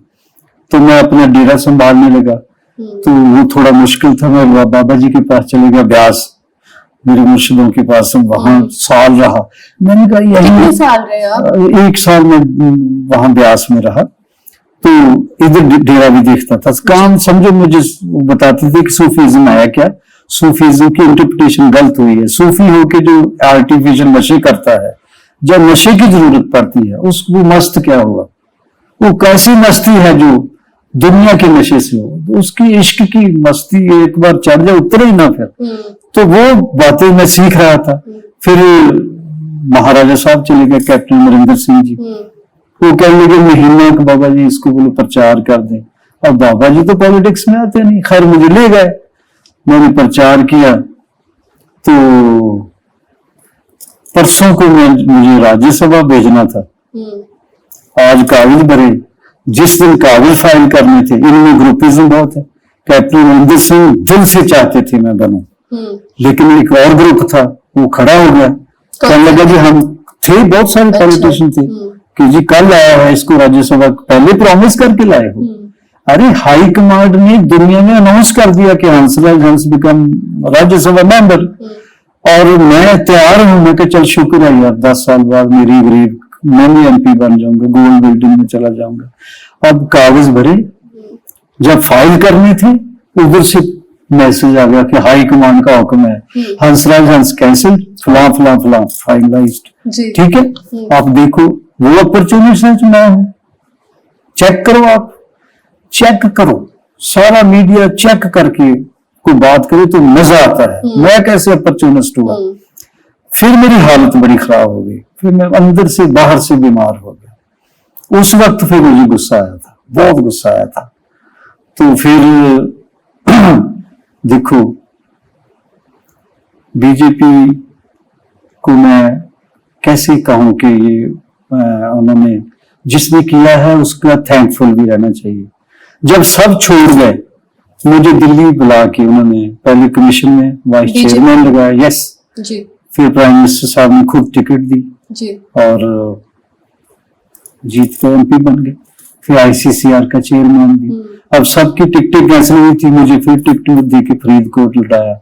मैं ही खुद बेनती की, जी मेरे घर का और मेरी तबीयत ही अब नहीं करती, तो मुझे छुट्टी दो। उन्होंने नहीं कुछ कहा। इस वजह जी से आपका खुद का डिसीजन था कि अब आपको पॉलिटिक्स में नहीं रहना है। डिसीजन करना चाहिए। घर खाली हो गया है, मुझे घर भी संभालना, पहले जो गलती हो गई, चलो इन बच्चों को नहीं देख सका, अपने पोतरों को देखूं मैं। कभी उनके पास, कभी इस घर की राखी करनी, खलारा तो ज्यादा पा लिया था, इसको संभालना भी है ना। वो वाइफ तो सिस्टम चला लेती थी, तो इस वजह से मैं अब क्या क्या करूं, तो इस वजह से मैंने कहा छुट्टी दे दो। उन्होंने कुछ कहा भी नहीं मुझे, वो मैं कैसे किसी को बुरा कहूं। कांग्रेस के साथ कैसा रहा था आपका? कांग्रेस का मैं बता रहा हूँ, एक दिन पहले हाई कमांड, वो किस चीज की हाई कमांड है, अच्छा जिसने पहले तो 1000 बार सोचा फैसला ले लिया कि आप फलां शख्स को फलां बना रहे हो राज्यसभा मेंबर, तो 1 घंटा पहले आप कैंसिल करते हो। आप हाई कमांड काहे की हाई कमांड ना जब कमांड ही नहीं आपकी, तो हाई कहाँ हो गया। बिल्कुल। कभी ऐसा हुआ कि जब आपने बीजेपी ज्वाइन कर ली तो किसी कांग्रेस पार्टी में से किसी का आपके पास कॉल आया और कहा हो कि आपने गलत ये किया? बहुत किया हमने, कहा नहीं जारी रखूं, मैंने कहा लो बड़ो पांडे में। कभी कोई धमकी वमकी तो नहीं दी? नहीं धमकी उनको मैं खुद दे सकता हूँ। मैंने आपको बोला कि हम डिसेंट जरूर है, बेगैरत थोड़ी है। हमें धमकी दे के जाएगा कोई कहाँ, क्योंकि हम बेगैरत नहीं हो सकते। जी हम उनको मानते हैं जिन्होंने सिर्फ उसके अलावा किसी को माना नहीं। जी तो धमकी दे हमें क्यों देंगे? डिच उन्होंने किया, मैंने गलती की थी हो तो आई शुड हैव अपोलोजाइज, सीधी बात है। जब गलती वो पार्टियां करती, मैं अपॉर्चुनिस्ट कैसे हुआ? बिल्कुल। दिल्ली के आम आदमी पार्टी के मनीष सिसोदिया ने आप पर और कुछ और भी नेता थे बीजेपी हाँ जी, सारे एमपीओ पे किया था केस लगाया। हाँ जी, ऐसा क्यों हुआ था? वो स्कूल थे, वो कहते थे बहुत अच्छे स्कूल है, बीजेपी कहती थी बहुत बुरे नहीं है। तो मेरे इलाके में काफी बुरा था, वॉशरूम ठीक नहीं थे, बच्चे इधर उधर बेचारे घूम रहे थे, उसकी वीडियो शेड्यूल डाली थी। अच्छा। तो उन्होंने मानहानि का केस किया था, तो फिर वो जीत गए, मैं करे सब जीत गए, मुझे पता नहीं क्या हुआ। एक विवाद रहा था आपके साथ बहुत बड़ा कि आपने किसानों को लेकर टिप्पणी की थी और कहा था कि देख लेंगे, तो इसमें कितनी सच्चाई है और ये क्या था पूरा विवाद? नहीं, ये झूठा इल्जाम था। किसान सारे जितने भी बीजेपी के कैंडिडेट थे उनका विरोध करते थे, मेरे से थोड़ा ज्यादा प्यार करते थे किसान। तो मेरे अपने, मैं किसान का ही बेटा हूँ। अगर जमीन से किसान होता तो फिर तो मैं किसान का बेटा हूँ, अगर जात से किसी से होता तो मैं नहीं हूँ। जमीन हमारे पास थोड़ी है, कोई गिने नहीं जाती। तो जमींदार का मतलब क्या, किसान का मतलब वही है ना जो खेती बाड़ी करता, तो हम जद्दी पुश्ती वही काम करते थे। तो मैं अपने लोगों के खिलाफ कैसे बोल सकता हूँ? मैं खेतों में पला पड़ा बंदा हूँ, जिनकी रोटियां खा के हम पले, उनके खिलाफ कैसे हो सकते हैं? बिल्कुल नहीं हो सकता जी। तो मैं तो कोशिश की थी कि प्राइम मिनिस्टर साहब के साथ बैठे, इनका कंप्रोमाइज हो। मेरी बेटियां, बहनें, माएं जो धरने में हर मौसम से लड़ झगड़ रहे हैं, वो इतना मशक्कत ना करें, वो घर में बैठे। और ये बातें बहुत है, इंटरव्यू में आप चेक करें, जब मैंने प्राइम मिनिस्टर साहब से टाइम भी ले लिया था, ये खुद मुनकर हो गए थे। तो कोई बंदा खुद मुनाफिक है, मेरे पे इल्जाम को कैसे लगा सकते हैं? को किसी ने लगाया हुआ, किसान खुश है मेरे से, अब मिलते हैं। झूठे आरोप थे, वो इलेक्शन का चक्कर था, इलेक्शन खत्म हुआ तो बात मैच इज ओवर, अब मिलते हैं। किसान लीडर भी मिलते हैं, उस वक्त भी मिलते थे, लेकिन उनका अपना काम है, हमारी अपनी ड्यूटी थी। अब देखो ना, पार्टी ने MP बनाया इतनी शान शौकत से, अब मैं वहां से भाग जाता, हालांकि मेरा बचना तो मुश्किल था। कई वाक्य ऐसे हुए जब मैं क्योंकि किसान नहीं कोई और शरारती बंदा भी मार सकता था। अच्छा। तो बहुत बहुत बार ऐसा हुआ कि मैं और मेरी और जिंदगी में इतना ही फर्क रह गया, मैं बच गया। तो मैंने यही सोचा कि भागना नहीं है, भागना नहीं है। हम वो उनको मानते जो भागे नहीं है, गिनती चाहे थोड़ी थी, अड़ गए थे। तो मैं फिर टिका रहा। मैंने कहा जिंदगी मौत उसके हाथ में है। लेकिन किसानों ने कभी मारने की बात नहीं की। वो उनके बारे में तो ऐसे अत्तवादी फतवादी बोलते, वो तो जट बाबे प्यारे लोग हैं। कांग्रेस नेता राजेश लिलोथिया, उन्होंने आरोप लगाया था आप पर कि आपने बहुत सी चीजें छुपाई हैं, हाइड की हैं। हाँ जी। तो वो आरोप क्यों लगाया? उन्होंने जो हाईलाइट की थी यही धर्मों वाली। अच्छा। हाँ, तो वो फिर झूठी हो गए, हार गए थे। मैंने कहा मैंने कोई चीज नहीं छुपाई, मेरी खुली किताब है। अगर मैं बना हूँ तो मैं बता देता, मेरी अपनी लाइफ है।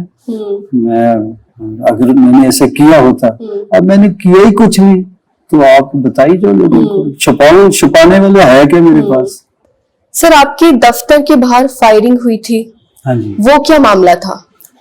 देखो, पॉलिटिक्स में अगर सबसे बड़ा मेरा कोई नुकसान हुआ है तो उस वाकया से हुआ है। एमपी में बना ही था अभी, तो मुझे लगा था मैं कायाकल्प कर दूंगा, मैं बहुत सुधार ले आऊंगा समाज में। मुझे पता नहीं था कि इस मुल्क में एमपी शैम्पी को कौन क्या समझते हैं लोग। तो मैं जब तकरीर करता था माइक में, मैंने कहा यहाँ ड्रग नहीं कोई बिकने दूंगा मैं। अच्छा। दूसरा पैसे वैसे नहीं कोई है, इधर उधर कोई प्लॉट श्लॉट नहीं लेने, नजायज किसानों की जमीनें उसको कॉलोनियां बना रहे हैं सस्ती खरीद। तो फिर आफ्टर फ्यू डेज जब देखो खुशनसीबी, फिर मुझे रब ही रखता है, मालिक ही बचा लेता है। घंटा के पहले मैंने कहा यार वो वहाँ जाना है दिल्ली, मुझे कोई ज़रूरी काम है दिल्ली हेडक्वार्टर में बीजेपी के। तो वहाँ एक जगह थी जहाँ मुझे अभी घर नहीं मिला था, तो रॉयल कोर्ट एक जगह है, वहाँ घर था। तो वहाँ पे मैं जा रहा हूँ, तो जो भी काम के लिए उनको वहीं भेज देना। अच्छा। तो वो कहने लगे कि हम थोड़े बंदे रहें। मैं कहना आप भी चलो, खाना वाना आप भी खाओ, उनको भी खिलाएं, लोग भी खुश हो जाएंगे, आज खाना खिलाएंगे जी। मैं चले गए पहले, वो आधा घंटा बाद आए। अब जिसने फायरिंग की उसको पता नहीं था, उसको पता था रात तक यहीं बैठा रहता। अच्छा, तब ऑफिस आपका खाली था? ऑफिस खाली था, तो उस कुर्सी पे 6 फायर मार दिए उसने। और वो जो मीडिया में आया, नेशनल न्यूज बन गई थी। मेरी माँ ने देख लिया, मेरी माँ कनाडा में रहती थी। जो मेरा सारा खुशी वही थे, धरती का रब मेरा वही थे भगवान। आकाशों वाला तो फिर देखेंगे ना, जब उनको वो नाजों वाला मेहरबान हुआ। तो मैंने तो अपना रब उसी के में देखा था ना, माँ बाप। मैं माँ को जिद करके ले आया, मैं कि माँ स्ट्रगल भी आपने देखी है, फेल होता हारता भी देखा, मैं एमपी बन गया हूँ, घर मिल जाएगा, आप कनाडा छोड़ के इधर आ जाओ। वो जलंधर में ही थे, लेकिन टीवी उन्होंने देख लिया। तो जैसे माओ को थोड़ी होता है ये एमपी बनने लगा, तो किस कुत्ते काम में पड़ गया, बेवकूफ। वाह यार, टेंशन में आ गया उस टाइम पे, सिर्फ गाता रहो। इतना टेंशन में आ गए कि रोमा जी कि वो 1 महीने बाद उनका इंतकाल, उठी नहीं वो, मेरी सारा जान लुट गया। उससे बड़ा मुझे कोई झटका नहीं लग सकता। अब मैं कैसे पॉलिटिक्स को अच्छा कहूँ, जिसने इतना कुछ छीन हर लिया। शय का लॉस हुआ जी, मुझे हर शय का लॉस हुआ। आप तारीख चेक करो, जब फायरिंग हुई 1.5 महीने में मेरी माँ चली गई। उसके दिल से वहम नहीं गया। मैंने कहा माँ वो सड़क पे चला रहा था, हालांकि जिसने गोलियां चलाई उसकी दूसरी दिन जमानत भी क्या, उसके घर भी महंगा, वो कहता कंप्रोमाइज, मैं क्या कंप्रोमाइज। मुझे ये बताओ कि आप भाई मुझे कभी मिले हैं? पहलवान था वो भी। मैं कहता नहीं, मैं मिला नहीं। मैं क्या कभी कोई गलत फहमी हुई है? कहते नहीं हुई। तो फिर गोली चलाने का वो कोई पीछे था उनके, कोई जो मैं कहता ड्रग नहीं बिकने दूंगा ये वो। तो उनका नाम सामने आया? मुझे पता नहीं पीछे थे उसके? नाम तो प्रशासन ने लाना था, गवर्नमेंट ने लाना था। अब उसकी जमानत हो गई, तो मैं लड़ने थोड़ी वहां गया था। हम्म, उसने ऐसे कहा मेरे भाई गलती होगी। बदकिस्मती देखो, कहते यहाँ भी सताने आ गया, किसने पता बता दिया। माँ की डेथ हुई तो वो इधर आ गया, वो हमारे खंड पाठ गुरु ग्रंथ साहब का वो वहां आ गया। तो लोगों को पता चला। मैंने कहा यार, जिसने फायरिंग की थी। हाँ, मैंने कहा यार जो जहर पी चुका हूं तुम ही ने मुझे दिया, अब तुम तो जिंदगी की दुआएं मुझे ना दो। इससे पहले तो लोगों को गुस्सा आ जाए, भाई साहब लंगर जरूर छको। जिनको मैंने देखा वो लंगर की उसमें बैठे थे कतार में, तो उस बड़े वाकया के बाद, कत्लो गारत के बाद भी उन्होंने कहा इसको लंगर खा लेने दो, इसको डिस्टर्ब नहीं करना। आपने लंगर खा लिया, हाँ आप आए हैं, मेहरबानी जल्दी निकल जाओ। तो फिर अब तक उस बेचारे का वो तो मुझे कोई दुश्मनी नहीं थी, उसने खुद माना। पीछे पता नहीं कौन लोग थे। तो आपको नहीं लगता कि ये बहुत गलत हुआ कि उन लोगों का पता नहीं चल पाया जो इससे पीछे क्या थे? गलत, इससे ज्यादा क्या गलत हो सकता है? अब मैं क्या करूं जी, हमारी गवर्नमेंट है, अब तक नहीं पता चला। जी।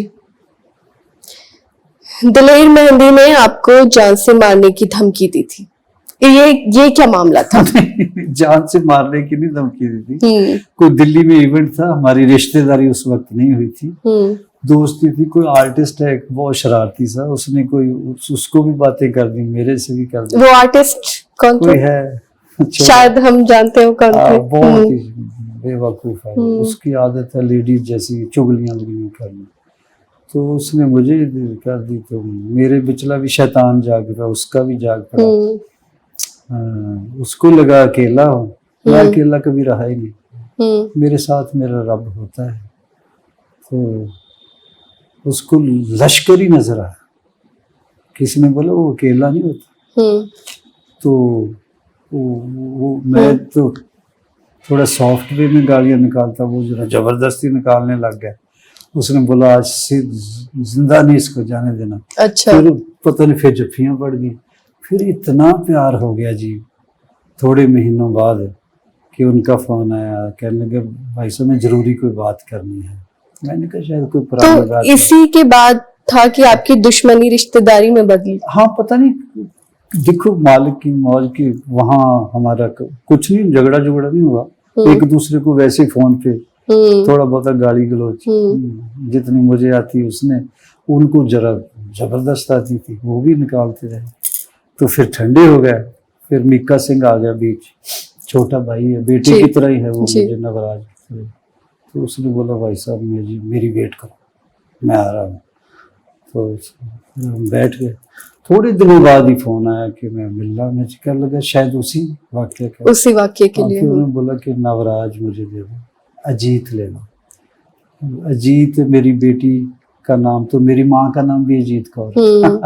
मैं अच्छा कमाल है यार, मेरी तो छाती चढ़ी है। मैं कि भाजी वैसे भरा फिर बन गए। अब देखो जिस दिन से रिश्तेदारी हुई है, सुबह उठ के सबसे पहले कहते सत श्री अकाल पीर साहब, मैं कहता हूँ सत श्री अकाल बादशाह। अभी तक डेली उठ के? अच्छा। एक भी नागा नहीं। तो ऐसे ही बस चलता रहता है। युवराज जी के जो घर वाली मेरी बेटी नूर रानी है, वो भी मेरी बेटी है, वो एयरफोर्स के बड़े बड़े अफसर है। शर्मा साहब उनकी बेटी है, ये दलेर मेहंदी साहब की है। चलता रहता है जिंदगी में, लेकिन झगड़े का एंड हैप्पी हो। और वो हुआ, और कमाल हो गया। हाँ, बहुत अनएक्सपेक्टेड नहीं लगा आपको कभी? आपने ऐसे सोचा नहीं बैठ के क्या, अरे तब तो जान से मारने की धमकियां थी, आपस में हम लोग लड़ रहे थे। दी थी पहले मैंने शुरू की थी। अच्छा, पहले आपने शुरू किया था? तो वो आर्टिस्ट मुझे मेरे होटल के रूम में आके कहना था तेरे को ऐसे बोल रहा था। वो आर्टिस्ट कौन थे? छोड़ो क्यों लेना। पहले भी शायद डिबेट में उन आर्टिस्ट के साथ आपकी बहस हो चुकी है एक बार। वो बेवकूफ बच्चों की तरह ही है वो भी। कुछ लोगों की आदत होती है। मेरा आपको मैंने बोला ना कि मैं बात को ना फिर इस हद तक नहीं लाता कि किसी से भी नफरत नहीं होती मुझे। बात देखो कैसी बात है, जितना मर्जी कुछ कोशिश कर दे, आएगी 2-4 मिनट के लिए, बाद में मुझे लगता नहीं यार मेरा भाई है छोटा, मेरा बेटा है, कोई बात चलता है, ऐसे ही गुजर गई जिंदगी। आपका असली नाम क्या है और हंसराज हंस कैसे मिला आपको, उसके पीछे की क्या कहानी है? कुछ नहीं, बस जैसे मैंने बताया, जिसका जो जोर चला वही नाम रख दिया मेरा। अच्छा। और असली नाम क्या था आपका? असली नाम ही हंसराज हंस, जोरावर पहले रखा था, जोरावर। बचपन में थोड़े बदलाए। अच्छा, उसके बाद हंसराज हाँ जी, हंस हाँ कर जी। दिया गया था जी।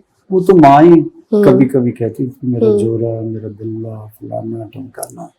माँ ही तो प्यार का रिश्ता होता है, किसी भी नाम से। जी, आपने एक बार कहा था कि अब म्यूजिक में सुर नहीं शोर है, ऐसा क्यों कहा था आपने?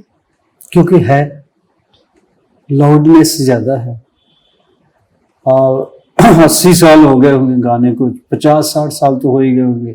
आप सुनो ना, मोहब्बत की झूठी कहानी फिर होए, जब प्यार किया तो डरना क्या, आपकी आंखों में आंसू आ जाएंगे।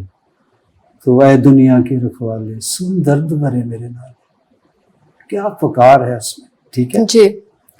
तो उन गानों में कितना सुकून था। जिंदगी कुछ नहीं, तेरी मेरी कहानी है, यह क्या सोच है, कुछ भी नहीं जिंदगी। तेरी जुल्फों जब गिरती है तो शाम होती है, जब ऐसे होती है तो सुबह होती है। क्या यानी थॉट था लोगों का। अब क्या है, एक गाना कही जाता सी, कुड़ी मेरी सुपने चाहती है, ਉਹ मैं क्या डुब के मर जा, तेरी कुड़ी किसी ने सुपने चाहती, तू आपे कही जाता कि तेरे सुपने चाहती है। ये तो बड़ी बगैरती वाली गल है, गा गा के दस रहे। ते हुण शोर ज्यादा है, पर बहुत अच्छा गाना भी। पर वो बात नहीं रह गई है नहीं, जो पहले फिल्म थी। इंडस्ट्री का बताओ ना, कौन सा गाना है जो आपको याद रहता है? एक गाना कोई बताओ जो पिछले 10 साल से आपको जेन, तो वो 60-70 साल हो गए 80 साल। क्या गाने थे। मुद्दतें हो गई हैं मुस्कुराए, आज सोचा तो आंसू निकल आए। क्या गाने थे। क्या बात है। हाँ। तुम जो मिल गए हो तो यूं लगता है ये जहां मिल गया। अरे लू कंडे खड़े होते जब वो गाते थे, रफी साहब, लता जी, बिल्कुल बिल्कुल। मुकेश, आ लौट कोई बीट ही नहीं कर पाए, उनको ना कर सकता है। आ लौट के आजा मेरे मीत, तुझे मेरे गीत बुलाते, मेरा सोना पड़ा संगीत। इसको फील तो करो लोगों जी, कि हम कहाँ थे, हम कहाँ चले आ गए हैं, कहाँ थे कहाँ आ गए, कहाँ आ गए हैं। पर्वत के पीछे चंबे का गांव, गांव में तो प्रेमी रहते। क्या यानी सोचते थे लोग, अब बिना सोचे लिख देता है। अब पता नहीं बेकार हो रहा है। कौन सोचना सचना क्या है, ये देखते कि कौन सी टेरिटरी कितने की बिक गई, उनको क्या लगा। वो क्रिएटिव लोग थे। तो यानी रफी साहब महीना महीना रेसल करते थे, इतना बड़ा सिंगर होके। पंजाबी म्यूजिक इंडस्ट्री में वायलेंस को बहुत प्रमोट किया जाता है, गन कल्चर बहुत दिखाया जाता है। क्यों ऐसा? इसके बिना भी गाने बनाए जा सकते हैं, पर ऐसा क्यों? क्या मतलब उसके बिना चल नहीं सकते इनके गाने? बदकिस्मती है हमारी। पंजाब ऐसा नहीं था जैसा पेश किया गया, क्यों दिखाया जाता है? पंजाब गुरुओं पीरों पैगंबरों की धरती है। यहाँ गुरु नानक साहब जगत गुरु उनको माना गया, हर धर्म के वो उनको बड़े साहब मैं कहता हूँ, सबसे बड़े। तो उन्होंने बोला था, नाम खुमारी नानका चढ़ी रहे दिन रात। तो यहाँ नशों का देखो कितना प्रचार, बहुत। और ये जो गानों में आ गया असला वसला, ये भी बदकिस्मती है। तो पंजाब ऐसा नहीं था, कुछ ऐसा नहीं था, कुछ बदनाम भी ज्यादा किया गया। मैं बाहर जाके देखा, नशा कहाँ नहीं होता, कहाँ नहीं बिकता, पंजाब को थोड़ा ज्यादा किया गया, दिखाया गया। हाँ जी, लेकिन गाने का जहां तक आपने बताया, गानों में नहीं आना चाहिए था ये। पहले सुरेंद्र कौर जी होते थे, जैसे मैडम नूर जहां, उधर इधर सुरेंद्र कौर जी और आशा सिंह मुस्तान, ऐसे बड़े बड़े लोग हुए, लाजवाब लोग हुए। तो अब तो बस एक्चुअली जब व्यापार बन जाए ना, इबादत थी पहले, संगीत इबादत था। हमने कोई प्लान नहीं किया हम किस लाइन में जा रहे, गाता रहता था मैं खुला खेतों में।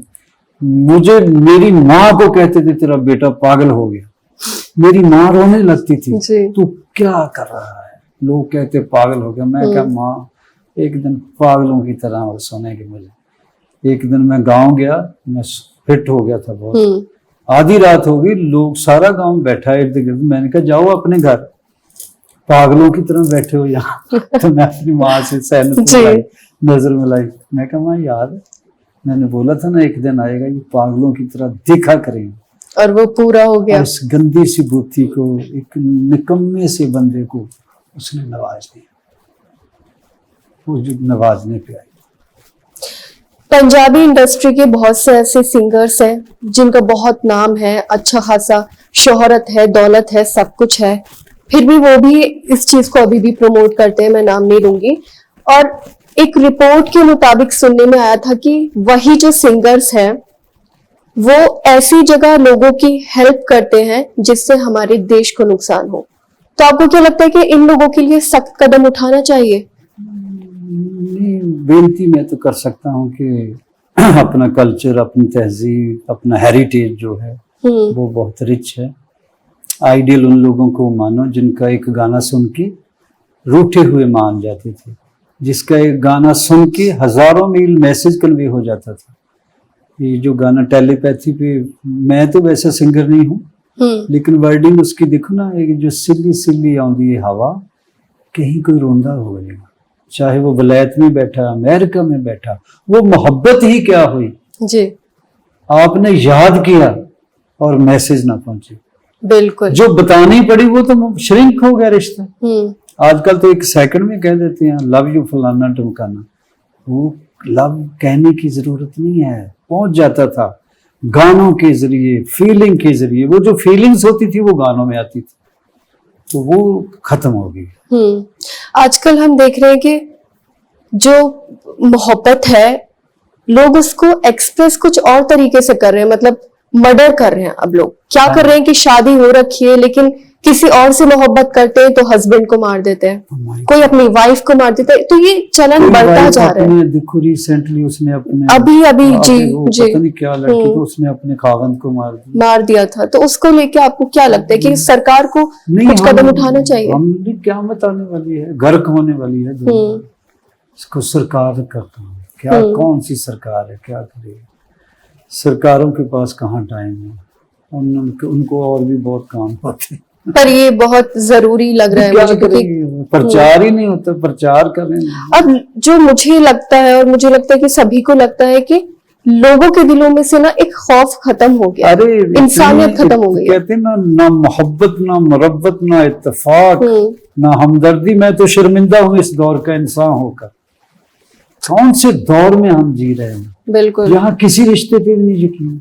इससे नजदीक कौन सा रिश्ता है? आप निकाह करते हैं, फेरे लेते हैं, ना निकाह लेते, अरे उससे बड़ा तो यकीन वाला रिश्ता ही कोई नहीं है।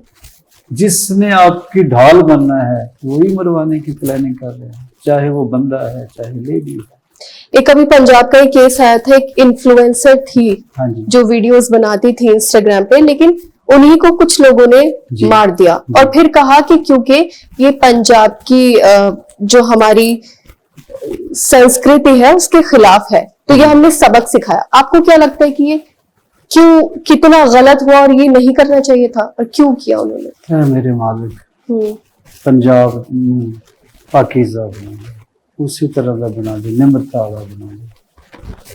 तो यहाँ तो बहुत प्यारे लोग रहा करते थे। और सबसे बड़ी बात जी हंस जी, सबसे बड़ी बात ये कि वही लोग फिर खुद से वीडियो बना के डालते हैं, दिखाते हैं कि देखिए ये हमने मारा है, हमने इसका कत्ल किया है, लोगों को बताने के लिए। तो डर बिल्कुल खत्म हो गया है। ये बहुत बड़ी चिंता का विषय नहीं बन गया है। बिल्कुल खत्म क्या बने बदनी। मालिक कृपा करे इस धरती, ये शब्द की धरती है, ये ओम की, एक ओंकार की, अनहद नाद की धरती है। सूफी भी बिछड़े हैं, नाथ बिछड़े हैं, जोगी। तो कोई समझाने वाला आए, कोई ऐसा रहबर आए। अब मेरे तो बस की बात नहीं है, मैं तो गरीब बेचारा, अब उम्र के भी उस पड़ाव पे हूँ कि मैं बहुत सख्त बयान भी नहीं देता ना, क्योंकि मैं चाहता हूँ पता नहीं अब कब पैकअप हो जाना है, थोड़े से जितने श्वास है वो कट ले बस। लेकिन मैं दुआ करता हूँ क्या मेरे मालिक, मेरे पंजाब को सिर्फ मोहब्बत के लिए आपने बनाया था, इस खित्ते को चुना था। देखो ना, हीर रांझा, सोनी मेवाल, सस्सी पुन्नू, बाबा वारे शाह, बुल्ले शाह, गुरु नानक साहब, गुरु गोबिंद सिंह महाराज जी, तो बाबा बुल्ले शाह साहब, शाह हुसैन, ये सब पंजाब में ही है। तो कबीर साहब भी पंजाब आए, गुरु रविदास महाराज जी आए, वाल्मीकि महाराज जो दुनिया के सबसे पहले शायर। पर अब लोग इतना भटकते क्यों जा रहे हैं? अब सबसे ज्यादा क्या वजह है? क्या बताने वाली है, उसमें निशानियां बताई हुई हैं। अब आहिस्ता आहिस्ता गर्क हो जाएगी दुनिया, जब इतना पाप बढ़ जाए फिर गर्क हो जाती है। उसको प्रलय कहते हैं, महाप्रलय, क़यामत भी कहते हैं। तो बस आहिस्ता खत्म हो जाएगी, क्योंकि मालिक को, इस धरती को इतना बोझ कहाँ झेलेगी, इतना पाप कहाँ झेलेगी। यहाँ माएँ बेटों को मना रही हैं, हस्बैंड अपनी औरत को मरवा रहा है, औरत अपने हस्बैंड को मरवा रही है, बच्चे एक इंच के लिए कत्ल हो रहा है, एक मोबाइल के लिए कत्ल कर देते हैं। जान की कोई कीमत नहीं रह दोस्तों गई को है। मोबाइल ले छीनना था, वो बेचारा दिखाने गया, देखो मेरे पापा ने आईफोन, जब आईफोन कौन सा लेके दिया, उस फोन के लिए उसके दोस्तों ने मार दिया। अब कहाँ जाए हम लोग? ये वो दुनिया है जिसको मैंने जब होश संभाली तो ऐसी नहीं थी, हमारे बुजुर्गों ने इससे भी बेहतर देखी है। तो आगे वाली नस्लें, तो मैं हैरान हूँ, 4-4, 5-5 साल के बच्चे सोशल मीडिया पे वो देख रहे हैं। वो सोशल मीडिया पे बहुत ज्यादा न्यूडिटी बढ़ गई है, वल्गैरिटी हो गई है जी। पर सरकार क्यों इन चीजों को लेकर सख्त कदम नहीं उठा रही है? मतलब लगता है कि करना चाहिए कुछ ताकि ये सब चीजें थोड़ी कम हो सके। भी सरकार ने तो इलेक्शन जीतने होते हैं, आप क्यों उनको डिस्टर्ब करते हैं? अच्छा अच्छा, एक बार आपने कहा था हंस जी, आपने एक बार कहा था कि अगला इलेक्शन नहीं जीतना उनको, आप ऐसे कामों में पड़ गए। अच्छा, हाँ, उनके लिए वो ज्यादा इम्पोर्टेंस रखता है इलेक्शन। बस मौत बोली हुई है बस। अगर मौत को बंदा याद करे तो किरदार भी अच्छा सच्चा हो जाए। और डॉक्टर जवाब दे देते हैं कि 1 महीना है आपके पास, आप दुश्मनों से भी माफियां मांगते, भाई मेरे से गलती हुई, मुझे माफ करना। तो वैसे तो क्या कहते हैं, अनसर्टेनिटी इतनी है जिंदगी में कि पता ही नहीं है अगला सांस आना कि नहीं आना। डॉक्टर ने तो फिर महीना दे दिया है। तो ऐ लोगों, देखो तो सही, पता नहीं कब पैगा, क्यों इतनी नफरत करते हो, क्यों ऐसा किरदार है, मुझे तो समझ नहीं आता, मेरी समझ से बाहर है। इसलिए मैं क्या बयान दूंगा। एक बार आपने कहा था कि पब्लिक जो म्यूजिक सुनती है उसी की वजह से क्राइम बढ़ रहा है, तो ऐसा क्यों कहा? क्या मतलब आपको ऐसा क्यों लगा? किसी दिन मैं चिढ़ गया होगा, मैं सूफी गा रहा हूँ, उन्होंने बोला होगा दूसरे अच्छा। चौंधे दुखी हो कि मैं, मेरा बयान उसी कुछ लम्हों के लिए होता है, नॉट फॉर एवर। जैसे एक दिन मैंने कहा दोज़ख है सियासत, इसी को लेके बैठ गया, वो मेरी उन दिनों के लिए दोज़ख थी। अच्छा। मैंने स्वर्ग भी देखा जी क्या बात है। बॉलीवुड या सूफी में से कोई भी आपका एक पसंदीदा गाना, उसकी कुछ लाइन आप गा के सुना दीजिए। सुनाऊं? जी बिल्कुल। मोहब्बत की झूठी कहानी पे रोए, कहानी पे रोए, बड़ी चोट खाई जवानी पे रोए, जवानी पे रोए, मोहब्बत की झूठी कहानी पे रोए, अखियों के झरोखों से मैंने देखा जो सांवरे, बड़ी दूर नजर आए। ऐसे कुछ बहुत सारे गीत हैं, मुझे ज्यादा फिल्मी आते नहीं अच्छे। बहुत कहा मान बहुत लिया। जी जी, बहुत बहुत शुक्रिया एक हंसराज गाना जी। मुझे वो पसंद है। बिल्कुल बिल्कुल, वो आप सुनो। एक बार गा के साथी सुनाइए। रे, ये तो मेरा भी फेवरेट तेरे है। बिना भी क्या जीना, फूलों में कलियों में, राह में गलियों में, तेरे बिना कुछ कहना, तेरे बिना भी क्या जीना, मेरे दिल में आज क्या है, तू कहे तो मैं बता दूं, तुम जो मिल गए हो तो ये लगता है ये जहां मिल गया। मैं तो खूब बहुत सिंगर हूँ। खूब, बहुत बहुत प्यारी आवाज है आपकी। Thank you. आप कोई मैसेज देना चाहेंगे आजकल के सिंगर्स के लिए? सिंगर मेरे से बहुत अच्छे हैं, छोटे भाइयों सीख पूछ के आओ, उस्ताद जरूर बनाओ कोई ना कोई। बड़े भाइयों को ये है कि छोटों को समझाओ, और पंजाब को वहां ले आओ वहां जैसे यमला जी गाते थे, कुलदीप मानिक थे, चंदा जी थे, सुरेंद्र कौर तो कमाल था, लता जी ने उनके साथ कोरस गाए हैं। सुरेंद्र कौर इतनी बड़ी आर्टिस्ट, तो मैं यही मैसेज दूंगा कि गानों के जरिए अमन का, पीस का और मोहब्बत का पैगाम दो। रोमांस करो लेकिन जिस्म से ऊपर उठो। बहुत बहुत शुक्रिया हंसराज जी, आपने हमें अपना वक्त दिया और हमारे भारत एक्सप्रेस के पॉडकास्ट में आप आए। बहुत शुक्रिया रोमा जी, आप तशरीफ लाए, बड़ी मेहरबानी आपकी जी।